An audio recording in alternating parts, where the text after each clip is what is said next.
Imagine having your own Jarvis AI assistant that listens to your voice, searches the internet, opens app, and even talks back.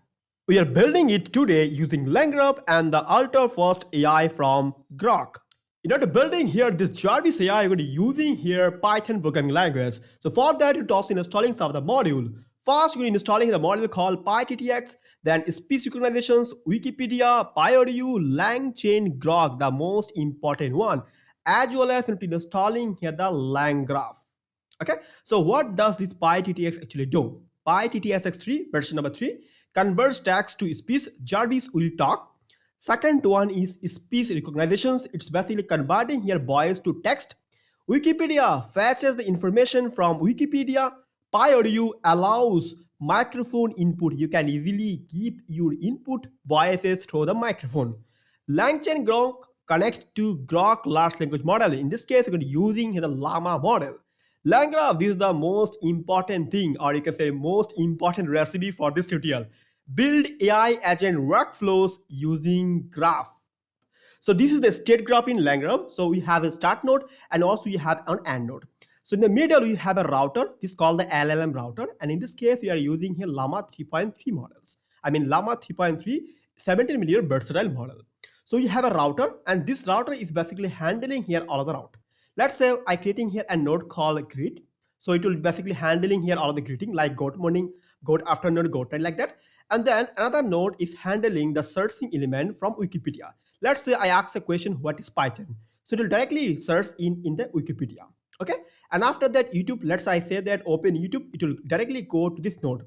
That's why you can see that we're actually using here the line graph. So without using here any if else condition statement that we do before while creating here the Jarvis. Okay.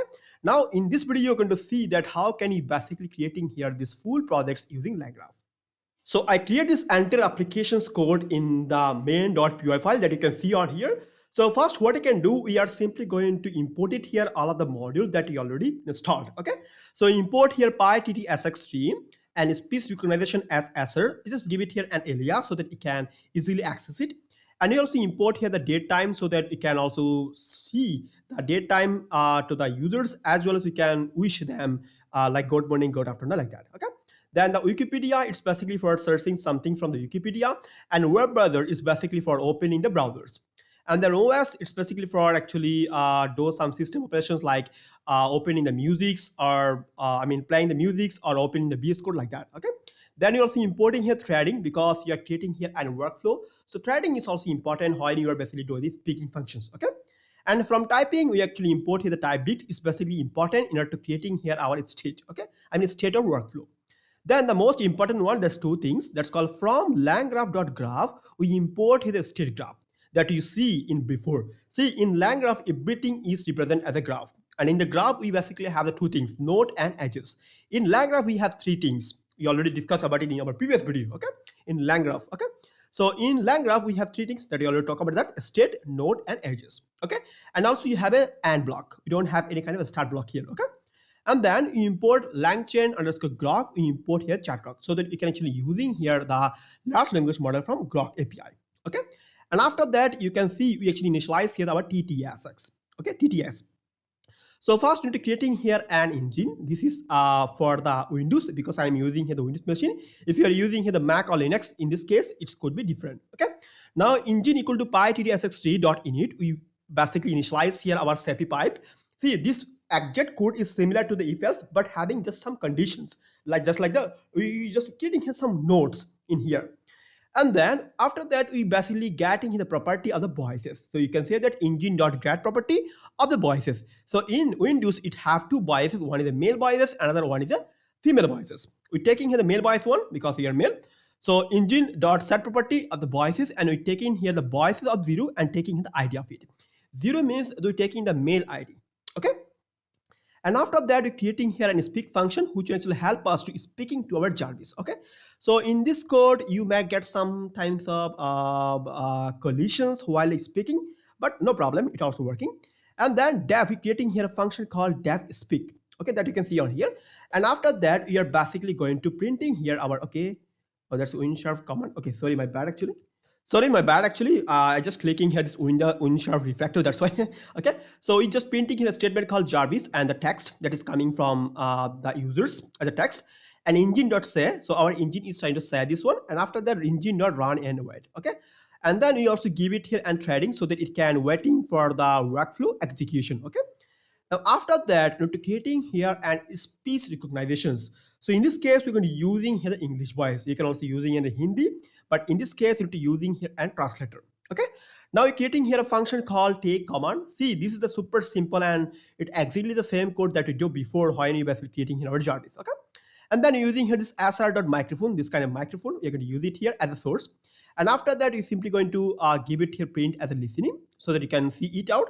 And using recognizer.adjust for ambient noise. See, in the microphone, you may get some kind of noise, but in my case, this microphone has noise cancellations. But if you're using just your computer, you may get some kind of noises. So you need to also removing this noise. That's why we're using here this adjust for ambient noise. And also using here recognizer.instance, and we give it here the source that is basically coming from our microphone. And then we actually using here try and accept block. So you can see that using here recognizer.recognize with Google and give it here audio and English Indian. Okay, Indian English accent is Indian. That's why we give it here English Indian. You can give it here any kind of that which accent you are following. Okay, and printing here user set the query and returning here the query dot lowercase letter because see sometimes you may asking any kind of questions in the uppercase letter, so it's very collisions in your things. So that's why it's better you can converting here your query in the lowercase letter. And otherwise, if you get any kind of error, you can say that sorry, I did not catch that. Okay. And after that, the most important one that is called the LangGraph execution pair. So to creating here and graph state and the large language model. See graph state. So when you are basically creating here any kind of LangGraph workflow, you need to creating here and state. Okay. So I create here a class called agent state, which one is taking here and typed it because we have the multiple number of query as well as to checking for the next node. Checking for the next node means which node is basically executed and which node is basically ended. Okay. If you missed my previous video for LangGraph in one shot, so you can go and check out. Okay. Link will be in the description. Then you can easily understand this thing very well. And then after that, you can see that we're basically creating here our large language models. Okay. So chat Groq and model is Llama 3.3, 17 minute versatile, temperature is 0. And you also give it to here my Groq API key. So you know that how you can basically accessing here Groq API key. You can just go on the Google and search for Groq Cloud, and you can easily creating here an account using your Google accounts, and you can easily get your API key from here. Okay. Now let's see the router logic, the most important one. So router logic is basically coming for here that you can see that the router logic that you're creating that because you can see when the start point, I mean, it's nothing but user messages is coming to the router. The router is decided that it will go for the time, it will go for Wikipedia or it will go for the fallback like that. Okay. You can see also I give it here some of them icons. Okay. And now you can see that we're creating here a function called router node. So it will taking here a state get called agent state, and then we take it here the user input and save it in our state as a query that you can see. And then you give it here prompt because into passing here this prompt to our large language model. That's why. So decide which command should handle this. See, greet means hi, hello, and good morning. Wikipedia search for something in the Google or search something from the Wikipedia actually. YouTube, open YouTube's, Google, open Google's, music, play music's, time, current time, code, open VS Code, fallback, anything else. It can be error. So user inputs is basically user inputs. Let's say I say that open YouTube like that. Okay.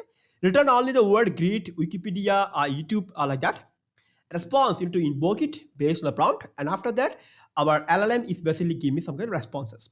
And after that, what I can do, to selecting here the next node. I mean, which node is basically executed? Is it YouTube?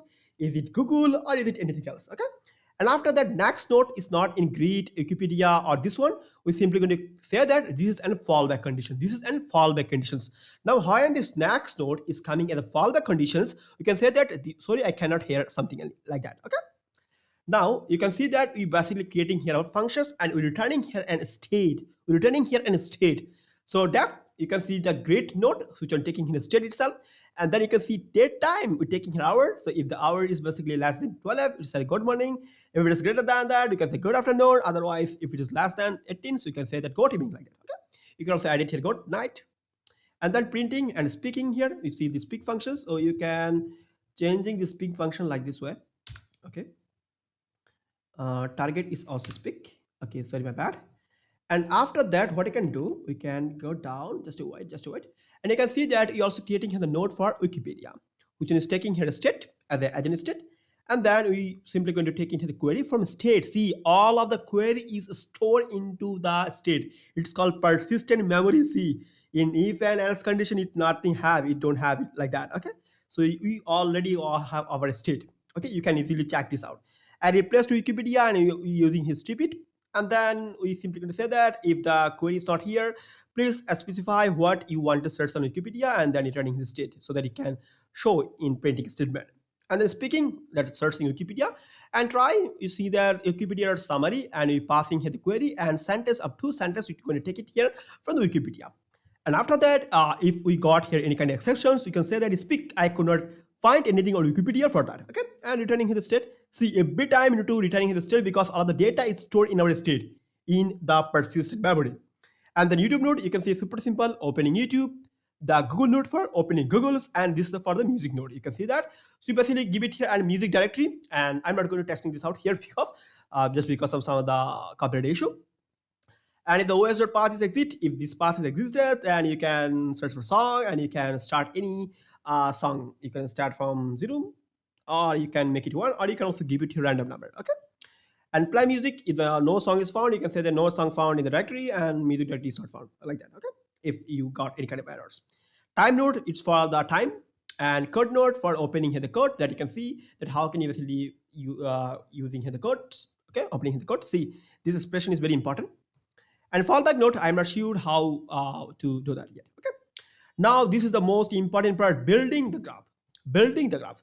So first, what you can do, you are basically creating here a state graph, and after that, we are simply going to creating here the node. We are going to creating here a node. So you can see that we basically creating here the node. Every node we're going to create that. It's mean that if I go on here, we are going to creating here this node, this node, this node, this node, this node, this node, this node, and this node. And after that, you can join them with edges. Okay. So you can see that we're creating here the node, and then we're creating here an entry point. Entry point. So entry point is nothing but my router. This router is nothing but my entry point. Cool.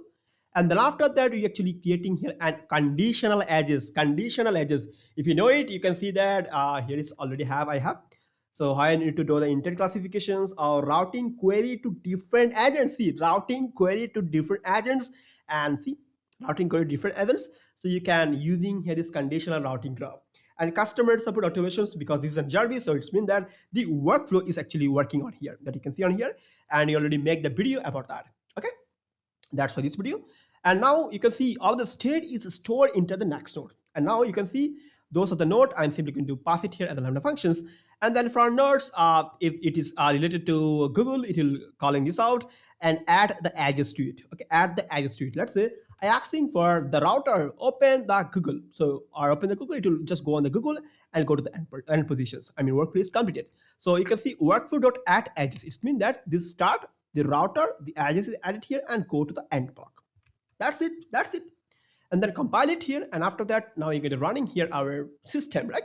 We can say speak, the system is online, and while true, it's taking here the take command continuously.